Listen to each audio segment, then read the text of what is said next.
What is going on, everyone? Merry Christmas.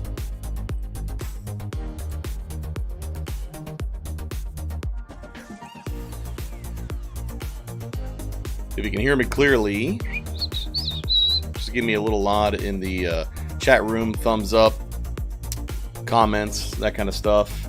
Make sure you also like this video. Helps us with our analytics as well.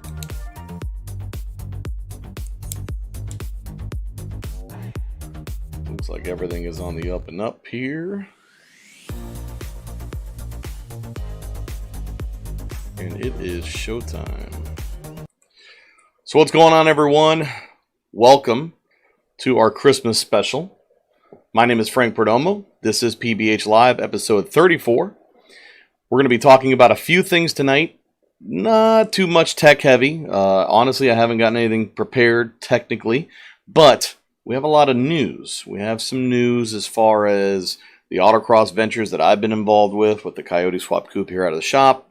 A special invitation that I've received that is very honorable, which we've talked about a little bit in other shows, but we'll cover again. We're also going to be talking about Motor Trend TV because Hot Rod Garage did do a Coyote Swap New Edge, and the episode aired recently. And if you haven't watched it yet, make sure you want to watch that. We're going to show you some of the pictures from that as well. And then we're going to talk about some other stuff and take some questions from the general chat as well. I want to thank everyone for joining us and helping us throughout the year to grow the show. And it is Christmas time. Merry Christmas. We are going to be closed tomorrow and Christmas Day. So you won't be able to call us, maybe email, social media, that kind of stuff. But we will be closed tomorrow and Christmas Day, returning Monday.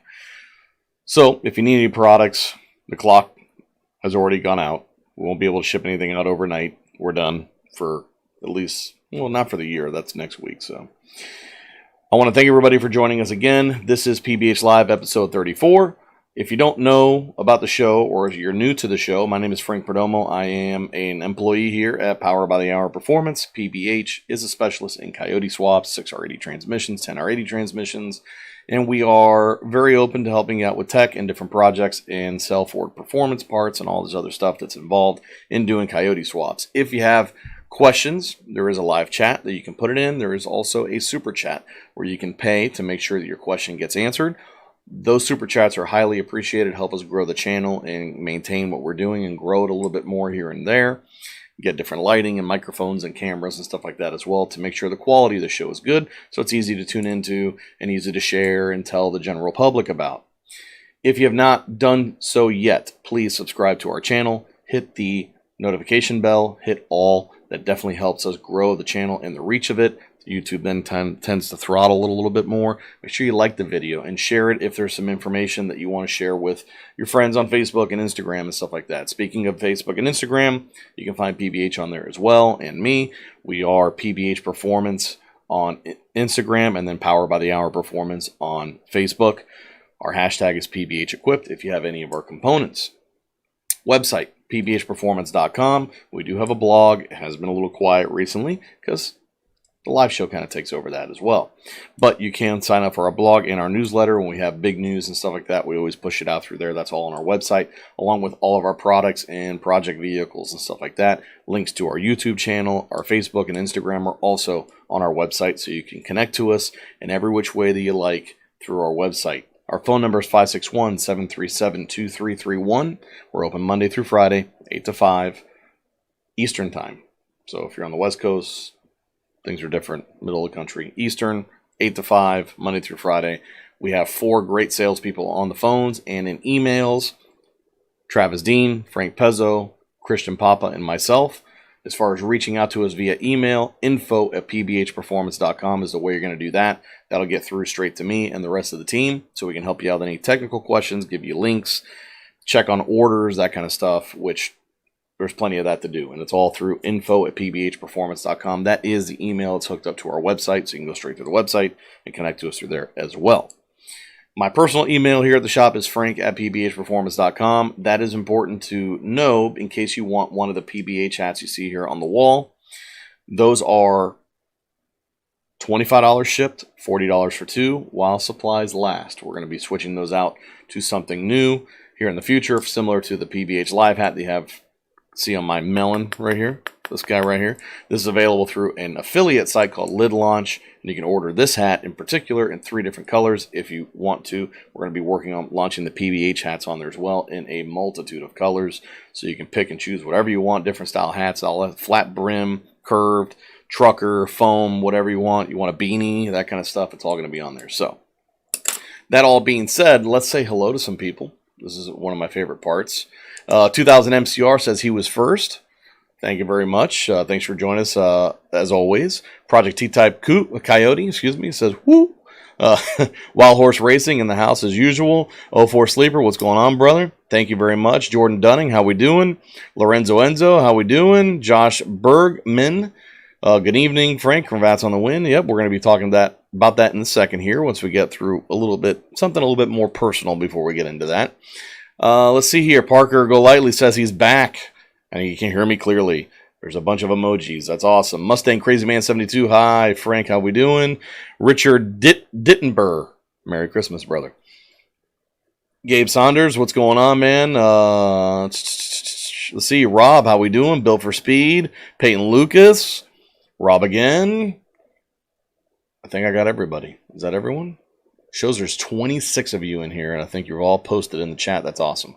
So, to start tonight's show and some of the stuff I'm going to show you from the weekend, I'm kind of doing in the name of my father-in-law, Tim Kelly. I lost Tim last Tuesday, not this week, the week before. Unfortunately, he passed away.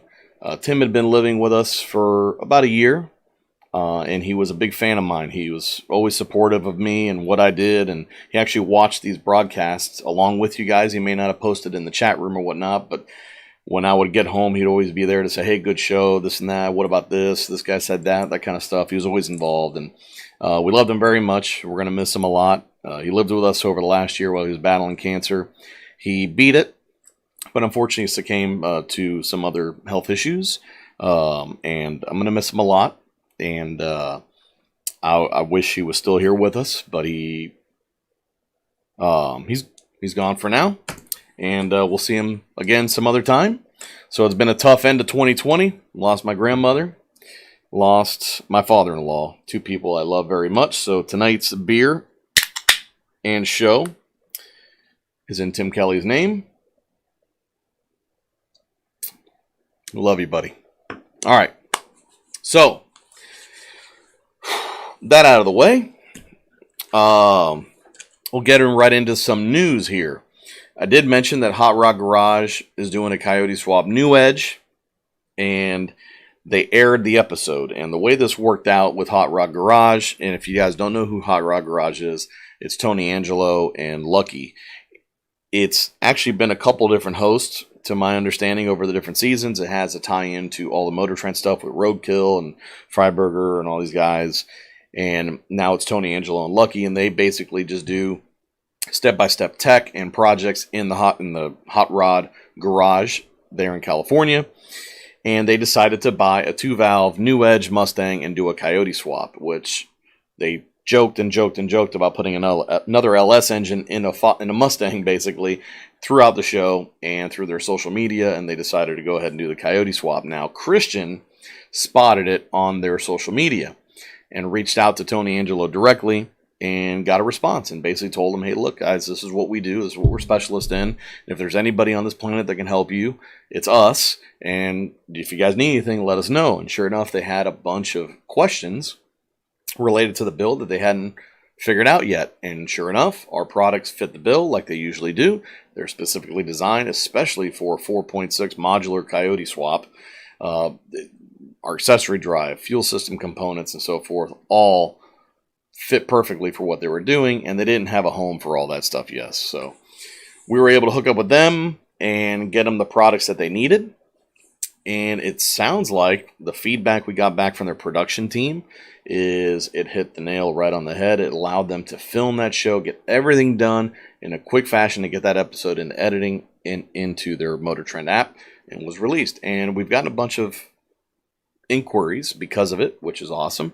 They did a great job plugging us in the show. I mean, I think they mentioned Power by the Hour 10, 12 times, and it's awesome. I'll be honest with you. Most of the times when you collaborate with people online or on TV shows and big YouTube channels, unlike someone like Caleb, for example, the Foxcast Media, who does an excellent job relaying that we have products for his audience, a lot of guys fall short. So it was really refreshing to see that customers of ours, which are Hot Rod Garage, because it wasn't a buddy deal, they bought those parts at a discount, but they bought them, and they still plugged us on the show, which was awesome, and we really, really, really, really, really appreciate that, because we're not a huge mainstream company, so it's nice to see us on mainstream channels being viewed by the world, even though the world may not all be doing Coyote swaps. Now they know that we have these products, and hopefully we can find some other Mustang guys out there that haven't found us yet that need those solutions. That being said, let's see here. Let's look at some photos from Hot Rod Garage. Now, I don't have any of the technical stuff because it's all kind of copyrighted for their app, but if you don't have the Motor Trend app, I think it's like $5 a month or like $2 a month if you sign up for the whole year.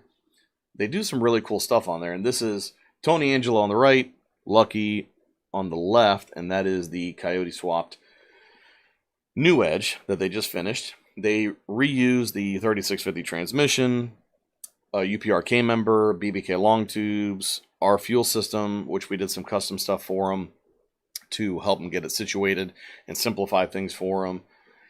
They used our speed drive, a Mustang alternator. Now, they did have a situation when they built it where it was kind of a misunderstanding. They thought that they can use the truck Coyote alternator. What we had relayed to them is that you can actually use the truck EcoBoost alternator with our newest bracket, not the Coyote one. As you can see in the show, there's a great example of why. It hits the tensioner, the timing cover has to be machined like crazy, you got to machine the case of the alternator itself, and they switched out to the Mustang alternator like it was intended. We'd sent them and sold them the timing cover as well, and it worked out great, and it dropped right on, and they were out there beating the snot out of this thing. Now, they did a Gen 1 truck motor. They also used our control pack, by the way, our PBH body harness, and we supply them with the other harnesses to go ahead and make that happen, because it is available for manual and automatic as well. So they got that all done, finished the job. They complained and joked about putting LS motors in and all that stuff and how big the engine is. But in reality, it drops right in. They didn't have to cut and massacre anything. It really was a bolt-in installation, and they show you in the episode how it went. And they were beating the hell out of it by the end of the show. I think it took them a little bit over a week to do the whole swap, which is on par with the 4.6 and the modular stuff as well. So, again, here's some pictures of their car and their team that did it. There's Tony Angelo. You can find him on Instagram and on Facebook as well. And Lucky Costa. This is Tony's faces. During the startup, they put this on social media today. This was his face in different segments of the video while they were trying to start it. This was, holy shit, I don't know if this is going to work. That didn't sound good. Okay, that's a little bit better, and holy shit, it started, and I got to rev it up. So that was pretty funny. I caught that today. And this is their entire production team. Actually, one of the guys on the production team reached out to us and said, man, you guys were a lifesaver. It allowed us to get the job done and get it done in a timely fashion and get this episode out. This is the last episode of their season, and they got picked up for another season. So there's going to be more coming from this car. And I spoke briefly with Tony about that. It looks like they do have some plans to expand on the car. So more power, potentially a transmission, some more suspension stuff. And then they got some events they're going to hit. They mentioned something, I don't know if it's public yet or not, but maybe you heard it here first. But he's thinking about taking it to the Silver State Run, which is, I believe, in Arizona, which is a competition on public roads where they measure your speed as an average over these roads. And if you ever look it up, some YouTube videos, there's some really cool cars that go to that. There's some gnarly wrecks as well. So I think somebody mentioned in the chat already, yes, they're probably going to need some help in the power department. If they go boosted, they're probably going to want to put at least a Gen 2 or a Gen 3 short block in that thing, because that F-150 engine ain't going to cut the mustard. They did do oil pump gears. We got them the Livernois Power Storm oil pump gears, and they switched out the oil pump housing out to a Mustang design, so that'll work. It was a really nice build. It was very reminiscent as to what we've helped a lot of folks do over time since we released these products and trying to get the solutions out for the New Edge guys. And there's a New Edge Coyote Swap group. I wish the video was more public so you can link it and put it up everywhere, but it is a paid app. So $5, cancel it after a month. If you like it, buy it for the whole year. It's only $2, $2.99 a month if you buy for the whole year. That's $25 for the year, and they have all sorts of stuff. There's a lot of live racing on there too, from all over the world, different programs, a lot of stuff you don't see on the Motor Trend TV channel, but goes directly to the app. So it's not a bad deal. I mean, Le Mans, if you like road racing, the 24-hour Le Mans was on there with no commercial breaks, all 24 hours. And I think they're going to do some other races like that, a lot of the WEC stuff, but that's road racing stuff, which I know Alex has a new character for, because he says the road race guys mention names that don't exist, you know, like David Eppringham and Andy Pilgrim and Milka Duna, and nobody knows who they are. Well, they do exist, and they're on the Motor Trend app. So, thank you guys for all the messages, condolences. Yes, so definitely was a rough week. We're still dealing with it. The wife and I are working our way through the grieving process, and Christmas doesn't make it any easier. So we're going to get through it just fine. He's in a better place, so that's what's important. So anyway, tonight I did mention we're going to be giving away some free stuff. I'll be randomly picking some comments and people who are involved in the chat room. And what you're going to be getting are Power by the Hour ceramic coasters. These, I got a set of these for free from Motorcraft, from one of our suppliers. And I've had it on my desk for about a year. And anything you put on this, if it sweats, it won't get on the table. So it's great for work, for the shop. If you grab a can of soda, a beer, anything that sweats, it won't get past this coaster. And it's got a little cork backing, so it won't damage any surfaces, won't scratch any stainless or wood or Formica and that stuff. But these are pretty neat. So randomly from the chat room, I'll be grabbing some names, and I'll let you know towards the end of the show who you are. And you're going to email me, and I'm going to send one of these to you as a gift from Power by the Hour, as a little Christmas gift. Now, we probably won't get there before Christmas, obviously, because Christmas is like 48 hours away. But we'll get you something in the mail so you can have it by the end of the year. I'll also be giving away a couple of hats, maybe some t-shirts as well. So if you don't want a coaster, you can get a hat. If you don't want a hat, you want a t-shirt, we can get you one of those as well. So we'll pick out 4 or 5 people here throughout the show. Maybe more. Depends on how active you are in the chat and how much you make me grin and laugh here. But yes, this past weekend was the Autocross finale. Now, right before the finale for the Autocross League here at PBIR, I got a message from Ramey Wormer from UMI Performance. And us here in the Mustang world probably don't know UMI Performance that much. They are a suspension company out of Pennsylvania, and they specialize in a lot of the GM cars, the different generations of Camaros and Monte Carlos and stuff like that.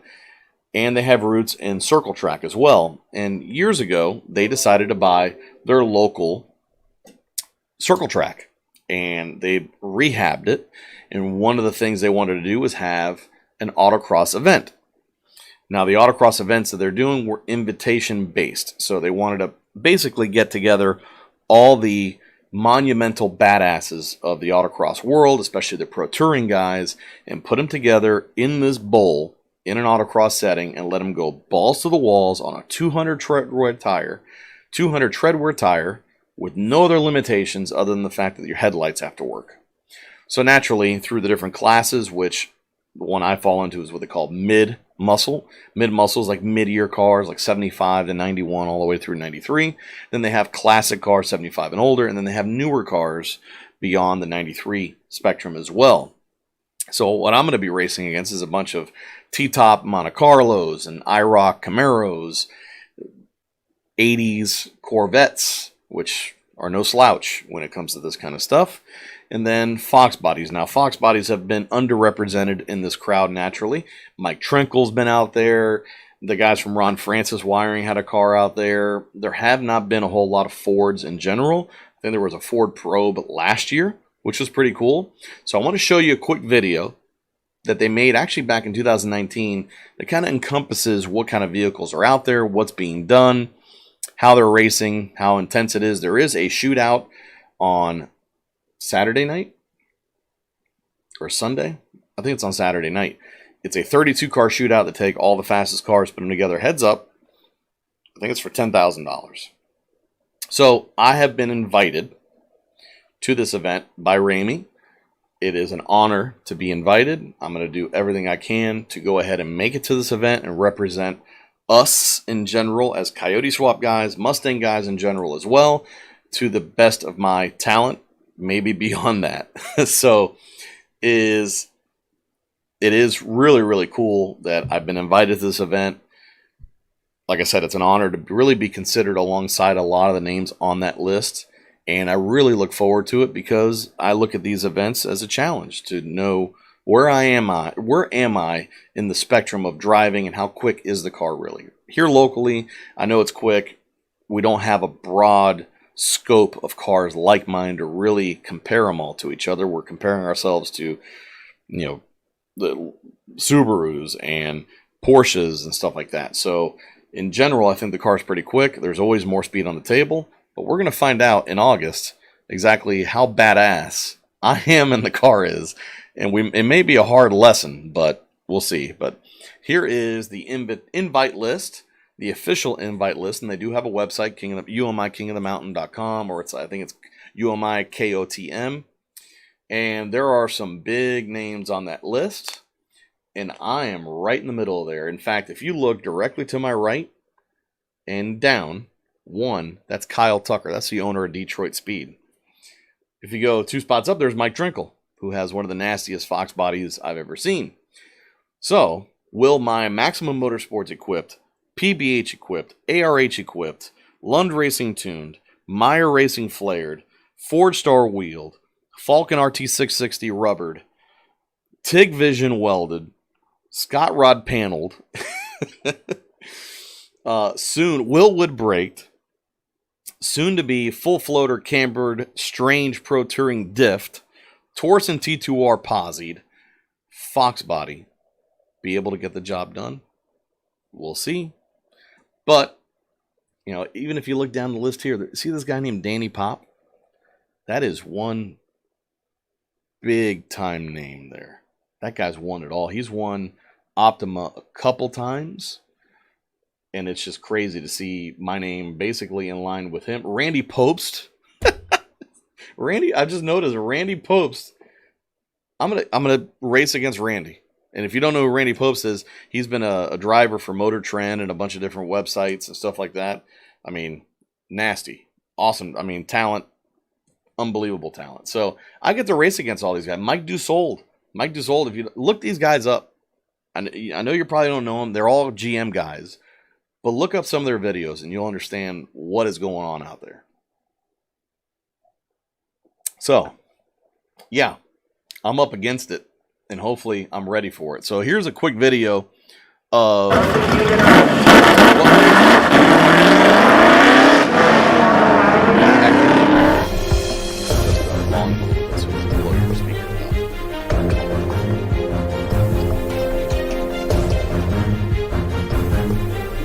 A lot of GM stuff. I will be honest with you.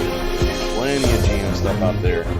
My little yellow headlight tinted Fox body is going to be in the minority for sure.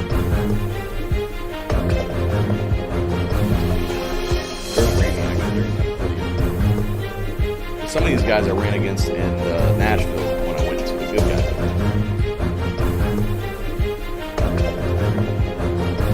And it is in Clearfield, Pennsylvania. Thank you very much, Jordan. Clearfield, Pennsylvania is too far from here.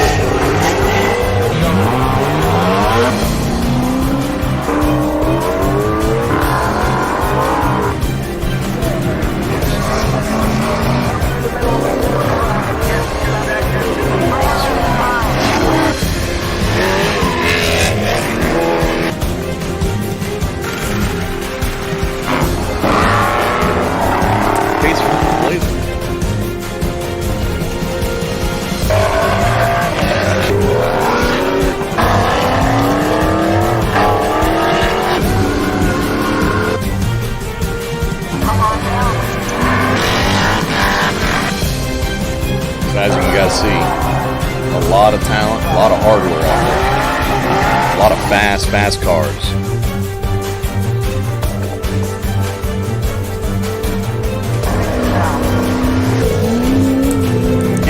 If you live in that area, or if you live in that area and you're going to be in striking distance to Clearfield in August, definitely plan on coming by and visiting. Crazy word.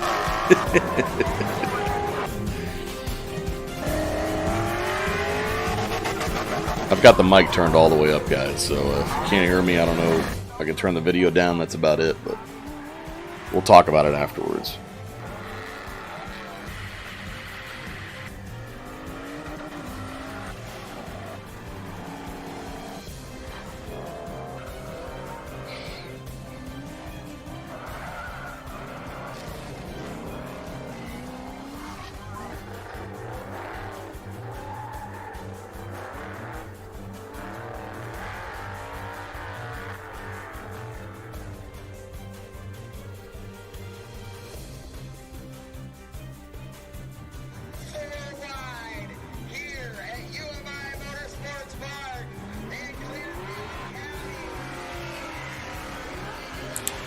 This is the parade lap they do right before the shootout.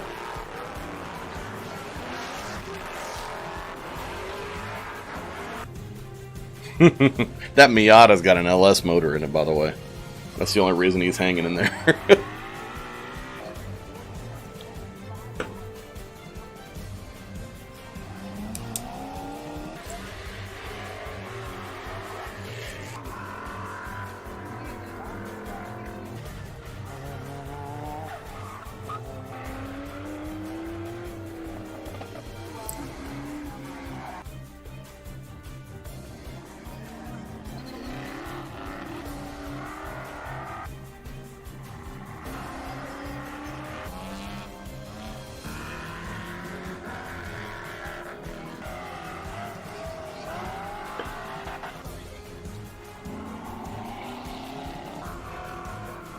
What's going on, Caleb?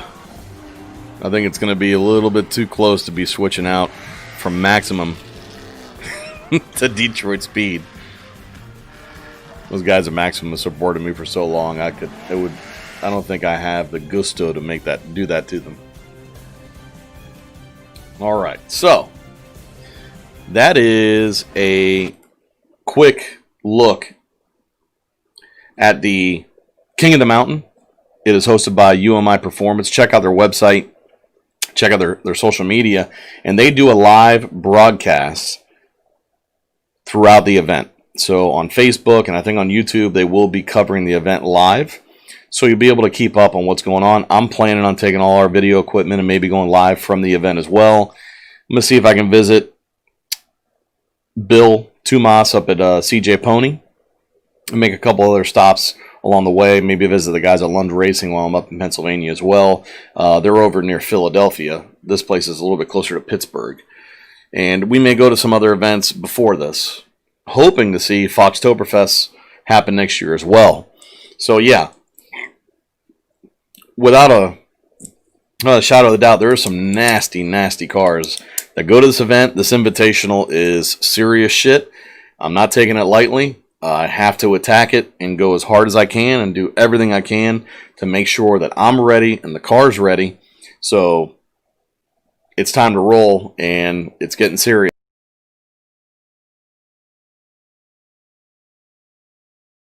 For the shootout, that would be a huge thing. If I can pull off a win in any of the classes, or at least be in contention, that's going to be a big step for me and a big accomplishment for me.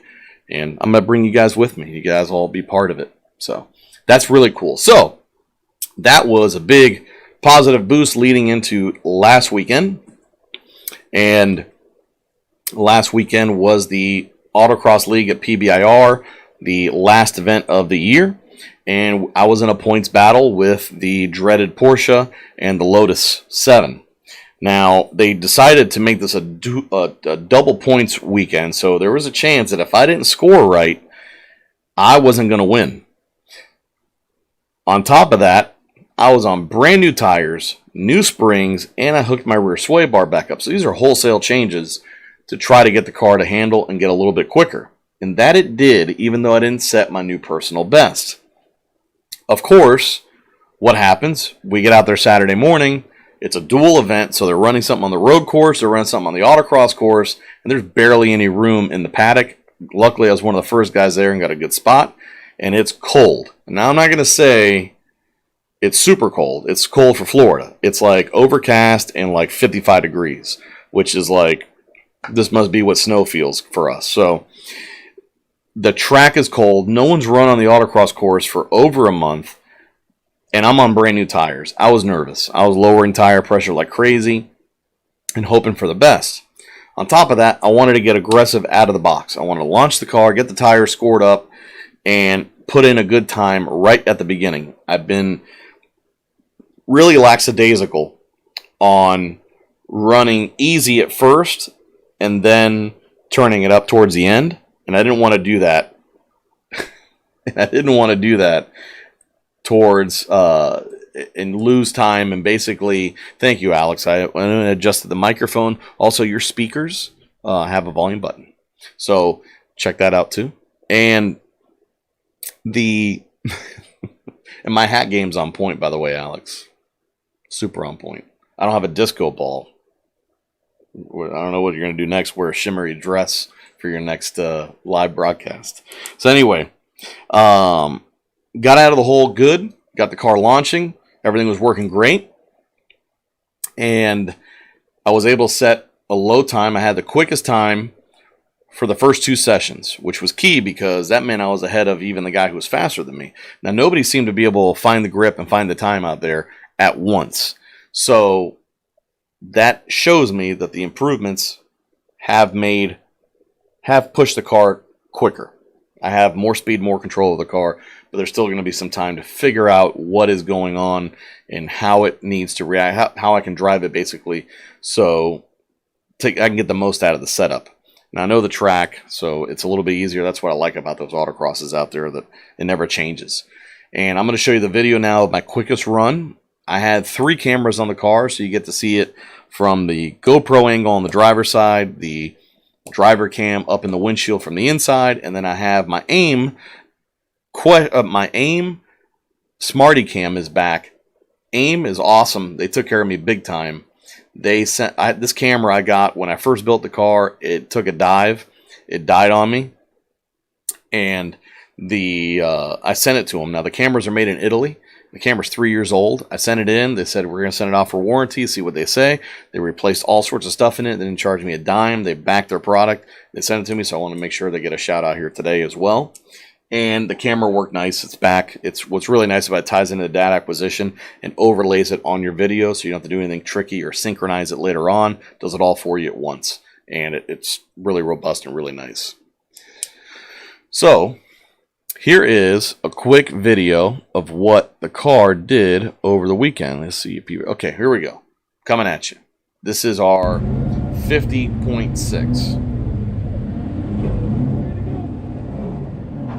Let me know if you guys can hear me too.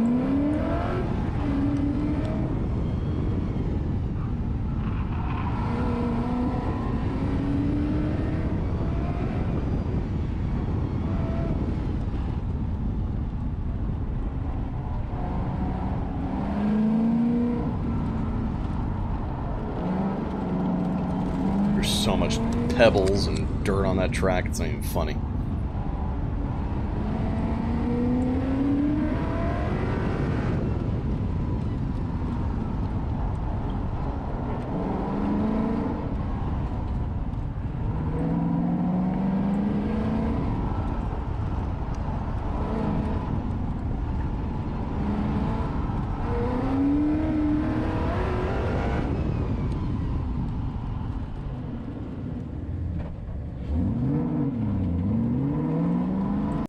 So there's a 50.617. That 50.617 was my fastest time of the day, and it was going to drop because the sun was starting to come out, the track was getting rubbered in, and we were going to start going quicker. Now you'll notice from that, I'm not working the steering wheel as much as I used to. I used to really work the steering wheel a lot in the middle of the turn trying to find grip, and now I don't seem to have to do that, and I'm on new tires. So everything's working really, really good. Jack Hidley is a huge part of that. Jack helped me spec out the spring changes, the sway bar setup in the rear, which I had taken off, and everything paid dividends already, and I didn't even get to run the full day and really get the full experience out of it, I would say, because the timing equipment got destroyed by an S2000. The guy came through the timing markers sideways and just smoked all the gear and destroyed it all. So after this session, I had to settle with that time, and luckily there was enough to get my points. So now I'm going to show you that same lap from in-car with the aim data acquisition overlaid. You can see the RPM we're launching on, the throttle and everything. Running my London Racing end gauge there, data logging every pass.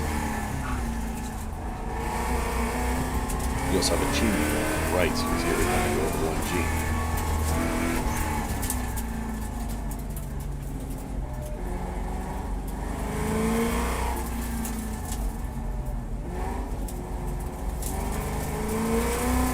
Gotta take that next entire sticker off. Whoops. And that's the fastest you go on that course, 62 miles an hour during these laps.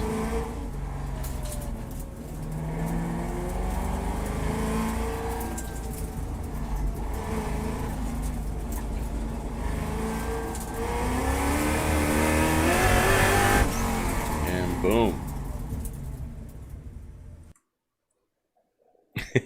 So it does sound better in car. Obviously the GoPro's outside and is limited on microphone power, but this was that same run, 50.6 from in car. You can see a lot of the steering wheel work that you have to do.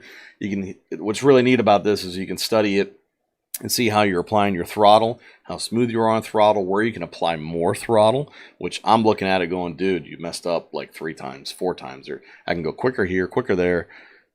It's gonna be a lot quicker if I can get more time, but since the timing equipment, more seat time, since the timing equipment took a shit, unfortunately, I can just go out there and beat the hell out of the car and not really know if it was quicker because I don't have that set up on my car to really gauge it on my own. So, yeah, gearing, Turbo Gumby hit the nail on the head. I reserved myself from changing the gears. I'm in 373s right now, and the 373s are okay, but when I went to the 315s, they were a little smaller, and I thought it would give me a little bit more gear, and it didn't. So I think when I rebuild my diff, I'm going to 410s to see how that works out. So, all right. So another in-car video shot here as I leave the. Okay, this is from the top of the windshield down. It's a really good vantage point because you can see the whole course.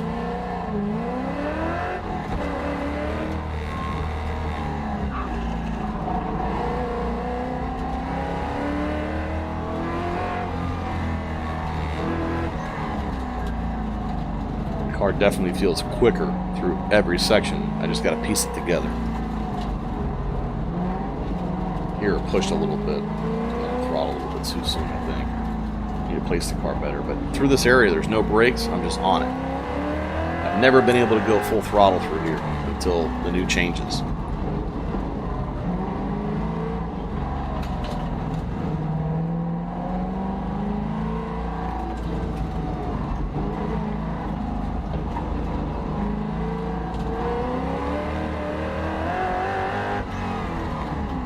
All right.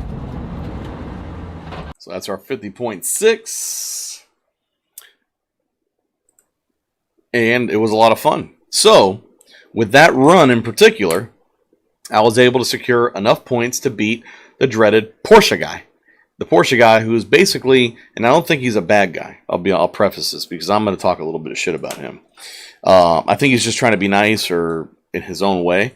But the guy comes off like he talks a lot of shit, and he tries to make up for it by asking you questions about your car and trying to be nice. So he asked what engine it was. I said Coyote. He heard Toyota.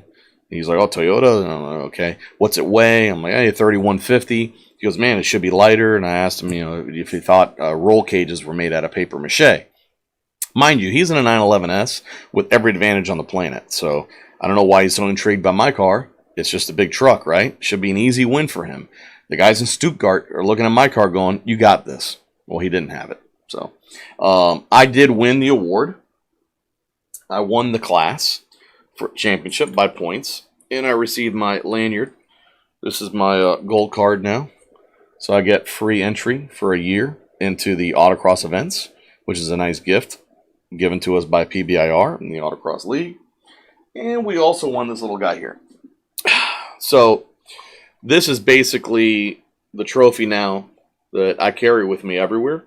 Tomorrow night is Christmas Eve, what we call Noche Buena, at my parents' house. I'm gonna work on probably putting this on a chain of some sort and carrying it around with me, so that everyone either has to bump into it or ask me about it. And then when they get sick of it, I'll bring it out more. Now, this is a local thing. This isn't a huge deal. But it took a lot of work. I have to prep the car just the same. Drive your ass off. I've gotten nothing but quicker throughout the whole year, so it is an accomplishment for me. So I do have the little small cone guys up there. Now I got the big cone. And I can say that I am the inaugural Unlimited Class champion for the PBIR Autocross League. When I received this award, I'm pretty sure the guy with the Porsche booed me, which is fine, because he had to boo from second place. And that's fine. You can boo all you want from second place, baby, because I'm up top and you're down there. So I'm going to put this right here, right behind me, so you guys can, so I can see it at all times. I think I'm going to wear my lanyard. Yeah, I think I'm going to wear the lanyard, because that's pretty much what badasses do. So tooting my own horn quite a bit because I am proud of it, and I won that award in my father-in-law's name. So that one's for Tim Kelly. He would have loved to hold that thing. The guy, he loved when I brought all the trophies home. He'd hold them and look at them. So he would have loved to hold that thing and seen it himself. It's too bad he didn't get a chance to see it, but I'm pretty sure he saw it from somewhere. So yes, I am an autocross champion, even though it's even just local, and now I have a chance to prove myself in a bigger venue, which is King of the Mountain. I'm going to say hello to Craig Sant, who is one of my best friends in the world. He's in there as well, and if you don't know who Craig is, this guy has terrorized the tracks with his Terminator for years, and that's how I met him, doing driver's education stuff. So thank you guys, everyone, for the kind comments and the congratulations. Thank you, Alejandro Flores, for the disco ball fund. I think I might use that for a smoke machine. So, so that is my Autocross year-end review. The car is better. Maximum Motorsports is a huge part of that. Lund Racing is a big part of that. Power by the Hour is a huge part of that.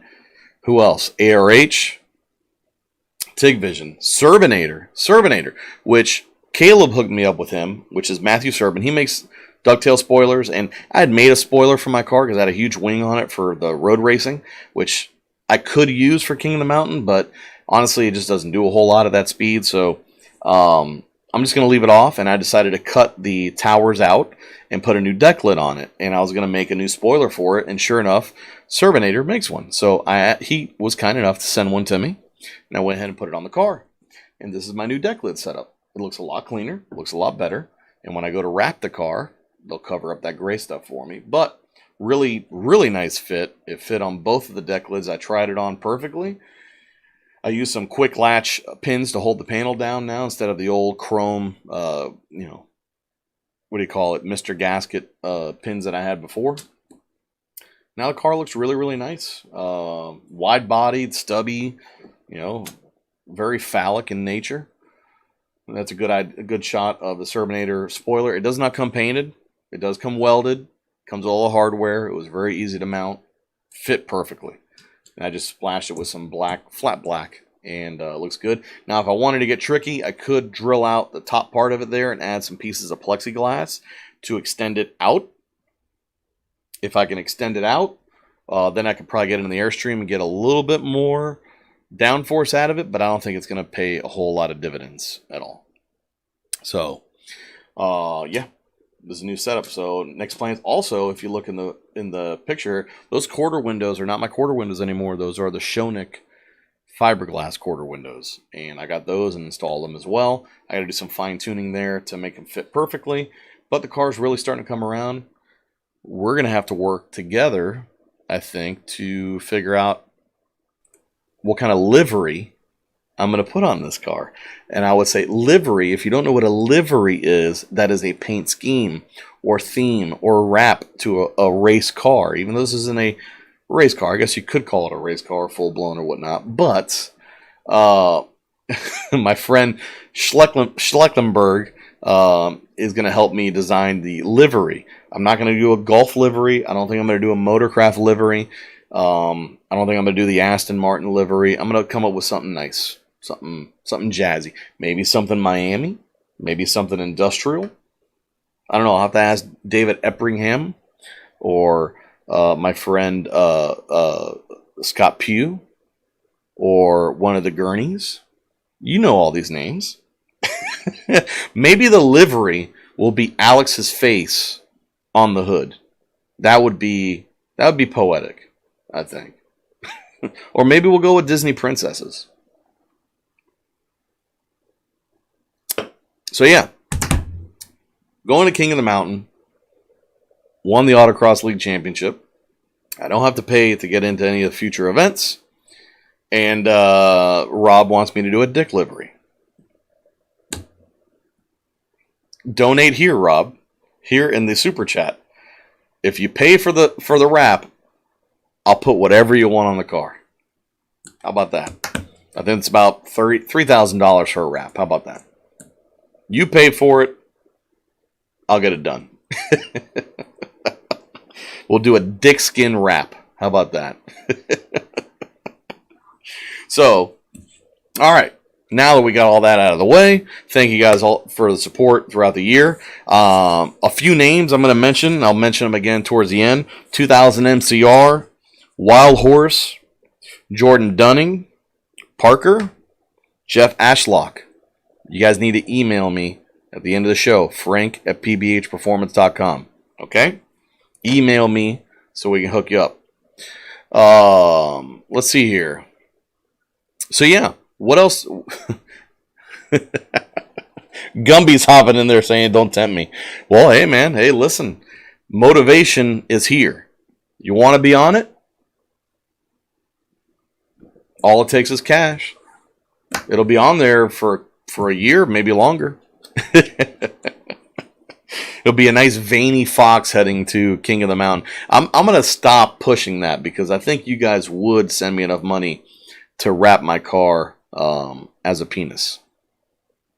Which, being the guy at the King of the Mountain that doesn't know if he's going to be quickest or doesn't know if he's going to be the only fox body there, I don't think it's a good idea. Although, it would probably get all the coverage and really get the word out about all the sponsors on the vehicle. Although they probably won't be happy. So, yes, I got notification that Strange is sending me my Pro Touring full floater cambered axle kit. So we're going to be working on getting that installed in the car. Probably doing 410 gears and new brakes. Willwood is working with me to get the brakes figured out as well. The front and the rear they're just pitted and oxidized, so we're going to get new calipers front and rear. The rear because we have to because of fitment. The front's just because I don't really feel like sending them out. They don't refinish them. I don't want to powder coat them or paint them. They're not going to match. So, all right. Do you guys have any questions? Do you guys have any tech questions? Do you guys have any particular tech questions you want to cover before we run out of time tonight? Because we're at the 50-minute mark. We got about another 10, 15 minutes before I got to dip the hell out of here and go start my Christmas vacation. So post them up either in what Alex calls the peasant chat or the super chat. If I missed a tech question earlier, please post it up in the replay of the video or email it to me so we can get you the answers you need in case we miss it. So let's see here. Lorenzo Enzo firing right off the hit here. Hi Frank, I came across a Gen 1 PCM. Not sure if it's auto or manual or if that even matters, but I've seen that you guys do PCM reflashes for 6R80. Yes, we do. It does matter if it's manual or automatic. If it's a manual PCM, it's actually physically missing the part of the board that has all the 6R80 stuff. So you can't just program a manual to automatic. You can try, you can shove a calibration in there, but literally that part of the hardware is missing. So if you go to our website, under tuning, you will find a listing for Pat's Delete. when you go to that listing, go into the gallery, there is a list of all the 11 to 14 automatic 6R80 PCMs from Mustang GTs. If your PCM is not on that list, it's a manual. That list was provided to us by Alex Flores years ago, and it was a great help. It continues to be a great help. Later, Craig. Talk to you later, buddy. So yeah, that is the best way to cancel that out. Typically, PCMs have a calibration ID. That calibration ID is a 4-digit alphanumeric code. It's not easy to find out backwards what they are without the VIN number. So even Ford can't tell you. If they can find that PCM, but when they look at the PCM by that calibration ID, it doesn't tell them, hey, this is from a Track Pack or a Boss 302 or whatever in this color. It doesn't work that way. You have to use a VIN number to find it. You can't use it to find the VIN number and tell you the rest of the vehicle. So keep that in mind. 2000 MCR, he says rear IRS swap. I'm not doing an IRS swap. I did consider it. I already have a Torsen T2R. I'm going to reuse that. I want to keep the car solid axle. The best way to improve what I already have is by cambering the axle ends. And the way you do that is by converting the differential over to full floater. The process to do that is very similar to doing 9-inch axle ends. 9-inch axle ends entail cutting off the end of the differential and then putting a 9-inch style bearing carrier at the end. That way you don't use C-clips. What that does is locate the axle and fixes the position of it in the differential. That allows you to run non-screw piston calipers. So you can run traditional 4-piston calipers so you don't have any pad knockback every time the C-clip allows the axle to move and the rotor moves. So that's what I've been running for a long time, but the way I designed it, I used the 01 to 04 overhang and the brake spacing, and the problem with that is the axle overhangs from the bearing a little bit too much, and I did warp both axles. So I was going to have to replace the axles anyway to the tune of like $450. So I wanted to update it, and what I decided to do, we hooked up with Strange. We're now Strange dealers, and they have a Pro Touring full floater conversion kit that I can modify to use on an 8.8 housing. So we're going to do that whole process, and now instead of the axle actually riding on a bearing, the axle is splined on both ends, and then you have a hub, and that hub has a snout that has the camber built into it and toe, and you bolt it on, and literally the axle now does not have any load sitting on it, on the bearing. So there is a lot less, I guess, drag from the differential when you push it, and allows you to dial in camber, which is going to help cornering substantially. A lot of the guys you saw in that video from King of the Mountain, that's what they use on their 9-inch rear ends in all their GM cars. So, let's see here. Lexus Tech 48. Are there any alternatives to rod end control arms for rear S197 in drag racing? I would tell you this. We ran rod end control arms in a lot of the S197s that we were working with back in the day, but there's a big difference in rod end quality. When you buy the more economic brands out there, the quality of the rod end is in line with the price of the component. Maximum Motorsports, not to toot their horn too much, but we use their lower control arms in the S197s. They didn't make any noise. They're also probably the most expensive and heaviest control arms we could get our hands on, but because they put such a high quality Heim rod end on it, it didn't rattle around, it didn't wear out and start rattling around. Now the other thing you can do is, what's the name of that company? They make the round seals for firewalls. Damn it, I forget their damn name now. Seals It. Seals It makes rod end boots. Now they use these in off-road applications and stuff like that. And it's literally a rubber boot that you can put over your rod end, and then you can fill it with grease, and it'll keep it from wearing out, especially down here in South Florida where seawater and stuff like that can get in there, can oxidize and so forth. That's key. Now if you do that, my sneaking suspicion is the noise is going to go down quite a bit, so you won't wear it out. The best thing you can do is replace those rod ends on the more economic control arms with higher quality stuff, which is very expensive, or buy the best shit you can buy, which to me, based on experience, has been the Maximum Motorsports lower control arms for the S197s in particular. I have rod ends on my car from Maximum Motorsports and lower control arms, and they don't rattle around like crazy like some of the other stuff I've heard. That's just because of the quality of the hinds. So pay attention to that. All right, let's see here. Kimbo Slice, thank you very much, brother. Mustang Crazy Man says big PBH wrap. That is in the plans. That's one of the options. We're thinking a little Miami blue, maybe some pewters, dark slate grays, and some gold. I like that idea as well. I'm a big Smokey Unique fan, so I like black, gold, and red. So that would be incorporated into a white base. Let's see here. Project T-Type Coupe. What needs to be kept on the 79 to 86 headlight harness for the swap? The headlight harness. Literally just the stuff for the lighting. I forget what else is part of that harness. If there's anything to do with the EGR or the airbag sensors. But basically all you need is lighting. And if you have airbags, then keep the connectors for that as well. Just make sure your sensors work. And make sure your airbag still fires. However you need to test that. Because if you have an aftermarket steering wheel, it has no airbag in it, then get rid of the airbag sensors. And then get rid of the module that's under the dashboard that controls that stuff, because it will beep a code to tell you that there's a problem. And it gets really annoying. So just what you need for the lighting, really, depending on if you have airbags or not. And if there's anything on that harness, I don't believe there is for the EGR system or the canister system. You can pretty much ditch that too, since you're mainly building an off-road vehicle now. The Danimal asks, what pads and rotors are on the Autocross Mustang? I'm using Hawk Performance HP Plus Autocross pads. They have a lot of bite cold, and they have some good heat consistency when they get warm. And I'm running Willwood 13-inch front rotors with a 6-piston caliper. In the rear, it's a 12.5-inch rotor. They're both an inch thick, and that one's 4-piston, even though it's the same body caliper that looks like the same size. Piston caliper size was a big part of the setup on the brakes on this, so it allowed me to use a 15/16 bore master cylinder, which I sourced from a 98 Windstar, because the Windstar had the ports coming out of the bottom and coming out on the fender side, which allowed me to fit it with the Coyote engine in place. And it was a 15/16 bore, which is exactly what I needed. Peyton Lucas says, I'd love to see your Fox on a lift. Okay, I'll see if I can find some pictures of it up in the air so you see the suspension. It ain't pretty down there. It is beat.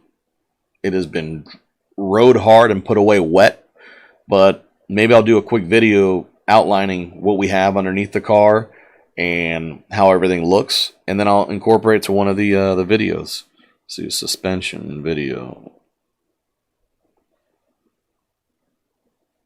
Peyton, make sure you email me at the end of the show, frank@pbhperformance.com, so we can get your address and stuff. You get a prize. So let's see here.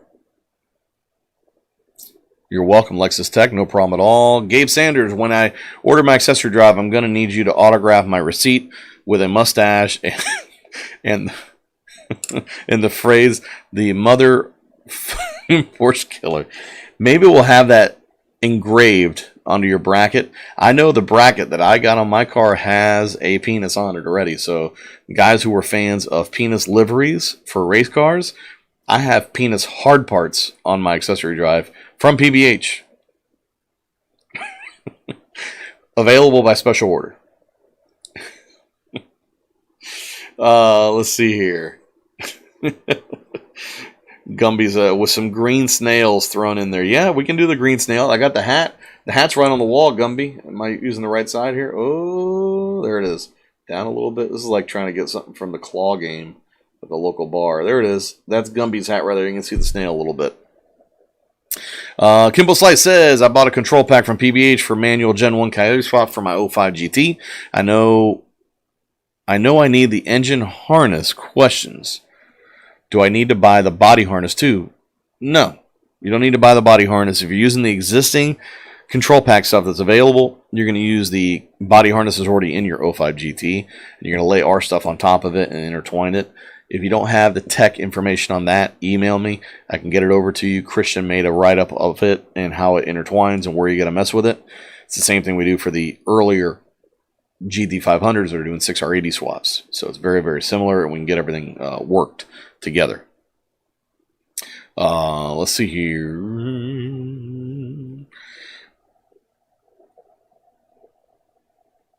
Reading the chat, just trying to keep up with you guys.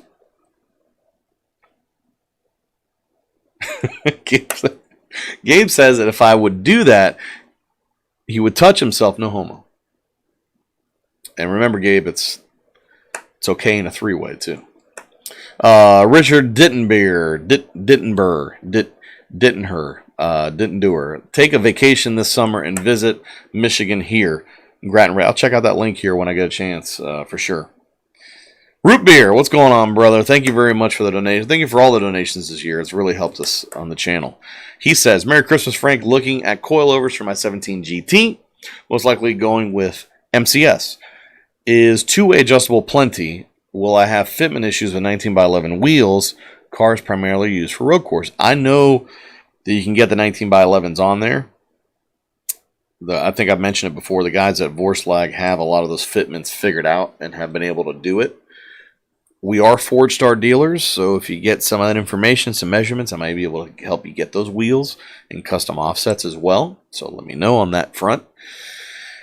Obviously, with fitment, what you want to try to do, your car being an S550, the wheels don't have a traditional offset. They're not at zero. They're kind of front heavy. They're positive offset instead of negative. My car has a 30 millimeter offset because I kind of had the same thing. I had wide suspension and I needed to tuck it under the body, so I have enough brake clearance, but most of the wheel, a majority of the hoop of the wheel, is basically inboard of the hub, which is unorthodox for Fox bodies. Typically, it's the other way around. You got skinny suspension, you put big wide wheels out to the fender. My car, having the SN95 control arms, are wider in the front, and then I widen the rear end as well to match it, to get the maximum width out of a 275 tire, which is what we use in American Iron. Now, present a little bit of an issue, but we got it worked out with Ford Star, and it fits perfectly, and I can fit the 11s all the way around on 18-inch wheels, and literally I didn't have to cut or grind anything. It worked really, really nice. It touches the sway bar, but typically you're not doing that too much on course. You have to go 1.5 turns to get there, and I'm only usually at max 1 turn because my hands are locked on the steering wheel. I can't go beyond that. If I need to go beyond that, something went wrong. Double adjustable shocks. I've never had adjustable shocks on my car. I've had Tokikos at one point, but that's barely adjustable. Double adjustable is a great thing as long as the shocks have the ability to show you changes in every range. That being said, now you have a lot of potential options. You have to wrap your head around what's better for the car and then take your time and set the car up for that. Try to understand the dynamics of the car, try to get feedback from it, and take your time, get seat time, and see what works best. The only way you're going to be able to do that is if you run consistently, potentially on the same track. That way you can learn what is good, what is bad, what works, what doesn't work.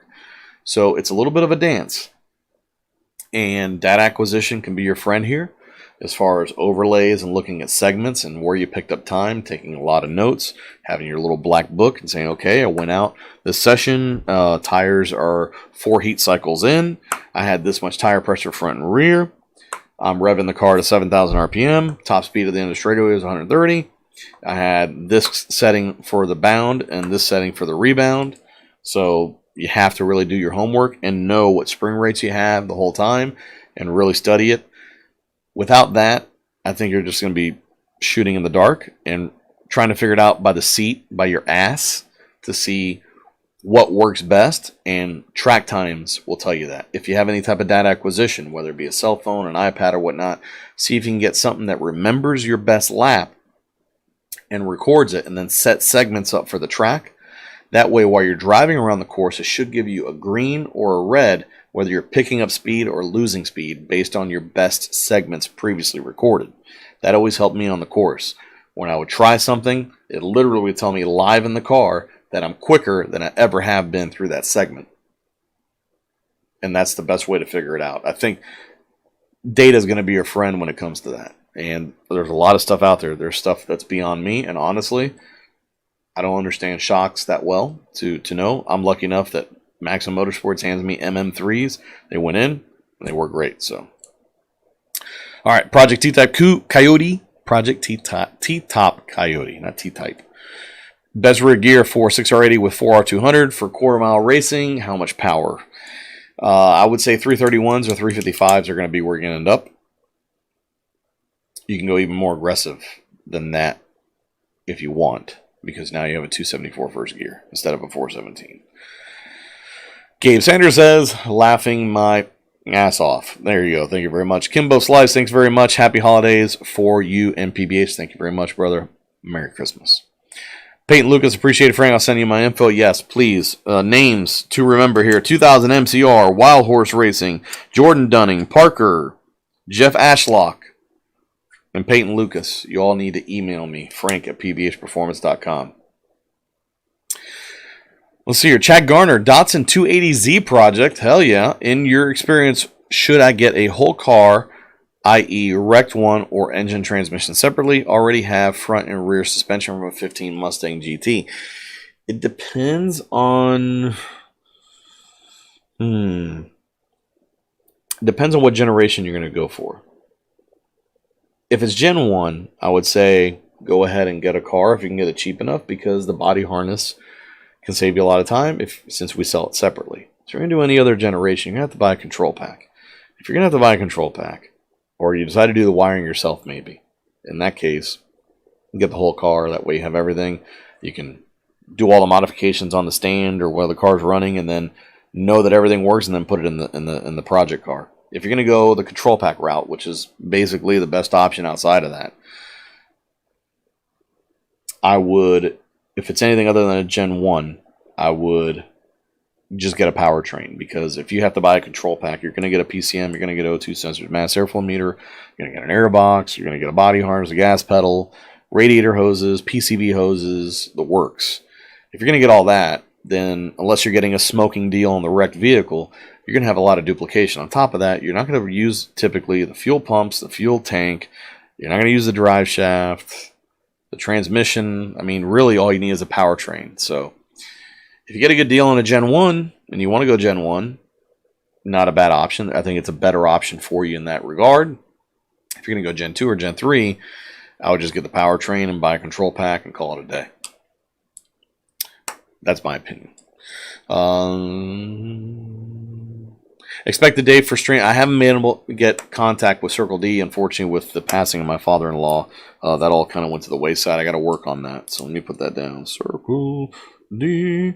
And for that, I may not have Circle D live on here. They might be in the chat room. Let's see if they can help us with that.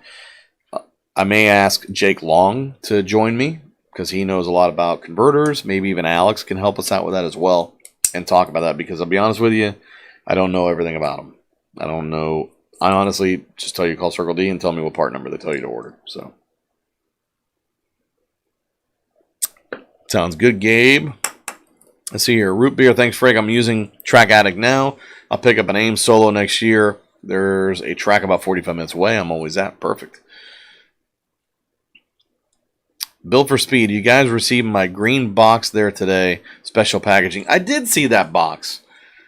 What was in there? I don't know what you sent. Pezzo got it. Frank Pezzo was working with us. I saw a box wrapped in green masking tape, like it was wrapping paper. Turbo Gumby says, just get a control pack. Just get a control pack. That would be a funny t-shirt for the Coyote Swap crowd. Just get a control pack. Rob asks, Frank, do you guys sell just an air box and hose? I have the sensor. My box and hose is broke. Yeah, mine too. We will be coming out with something very soon along those lines. It's being tested on my car right now. We are working on, and we're very close to having, our own cold air kit for Coyote Swaps. And I can tell you, as of right now, when it does become available, it'll probably be available in 2 different flavors, and it will be a no tune required mass air. So that'll help with guys that maybe don't want to custom tune it. It's also going to help the tuners like Lund Racing and so forth, because they don't have massive mass airs to contend with. And it's going to be very OEM, but very usable in custom applications. Very, very soon. Like I said, I have the prototype on my car, and it's running a lot better than even the 4-inch tube that I was using before. So, Turbo, Gumby, I got it, brother. I would definitely probe them a little bit, but let me ask them first and get the foundation laid, and then I'll ask you to come in from the backside and really push them from the backside. All right, so man, we went over time, but it flew by. Names. Let's see here. So again, guys that need to email me here at the end of the show. 2000 MCR, Wild Horse Racing, Jordan Dunning, Paca, Jeff Ashlock, Peyton Lucas, and Rubia. I need you guys to email me directly, frank@pbhperformance.com. We'll put together some swag packages for you and email them out. And be some cool stuff, some rare stuff. And then I think, who was it? Gabe. Gabe, I'll have to start working on my signature for your order, brother. Todd Mitchell says, good info and fun live. I hope you and your family can have the best Christmas possible. Thank you very much. I appreciate that, Todd. We will. Nothing but positive, moving forward, that kind of stuff. And Rob's okay, cool. So, guys, again, thank you for joining us. Merry Christmas to you and your families and your friends, whoever you care about. Thank you for joining me tonight. I really appreciate all the support in the super chat. That'll help us grow the channel a little bit more. We will be back next Wednesday. Let me take a look at the calendar. Let's see here. Yeah, we'll be on next Wednesday. That's just the 30th. So we'll be on next Wednesday for the last show of the year. And we'll see if we can get some hot tech info and see if we can talk some more smack a little bit. Oh, Kimbo Slice sneaking one in here at the end. One more question. I'm not being able to find a machine shop to rebuild the core Boss 302 Coyote for my swap. I live in Orlando. You guys have any suggestions for a machine shop? Machine shop. I forget the name. His name's Segundo. Engine Rebuilders in West Palm Beach might be a good option for you. There is a guy who does cylinder heads, modular head shop. I want to say I've heard a few things, and they are in the state from my understanding. I'm going to find out. I'll find out for you, Kimbo. If anybody has any recommendations for engine shops in Florida, post them up or let Kimbo know. Kimbo, email me. I'll see what I can find out for you who's a good option in the state. And see if there's somebody I'm forgetting right now. I don't know them off the top of my head right now. But there is NPR here in Boynton as well. Engine Rebuilders is another option. Segundo's been doing this forever, and he's a great machinist. He's not a Coyote modular only guy. So if you're looking for that, there's only a few options in that realm. But good machinist, honest machinists, guys who are thorough, he's definitely one of those. Gumby says he loves his coasters and hats. You're welcome, brother. Thank you for choosing PBH. Merry Christmas. Okay, so, yes, thank you very much, everybody. Make sure you subscribe to the channel. Make sure you hit the notification bell. Make sure you hit all. Make sure you like the video. Make sure you share the video. Follow us on social media, all that stuff. If you watch Motor Trend and you like the show, let those guys know. Hey, I'm a PBH customer too. I'm glad you guys hooked up with us. Tag them in the stuff. Let them know that we're here and we're helping a lot of people because it may help us work with them in the future. I think based on merit and how everything went on the last show, they should be calling us for everything they need moving forward. So we'll see what happens with that. And yeah, I know Tony Angelo's in Pennsylvania. Let's see if I can hook up with him, visit him while I'm up in that area, or have him come out to the King of the Mountain stuff. That'd be pretty cool. But yeah, guys, Merry Christmas. Enjoy it with your families. Enjoy the time off if you're getting it. And hopefully everyone has a great Christmas. If you need anything, feel free to give us a call starting Monday through Friday. We'll probably be off New Year's Day, obviously, but 561-737-2331. If you want a hat, frank@pbhperformance.com. If you have any questions, info@pbhperformance.com. pbhperformance.com is the website, social media, all that stuff. thank you, thank you, thank you. You guys are awesome. And I look forward to doing this again next week. And we'll do that, brothers. Thank you very much, guys. Have a great night and Merry Christmas once again. Give everybody a big hug for me. Have a good one, guys.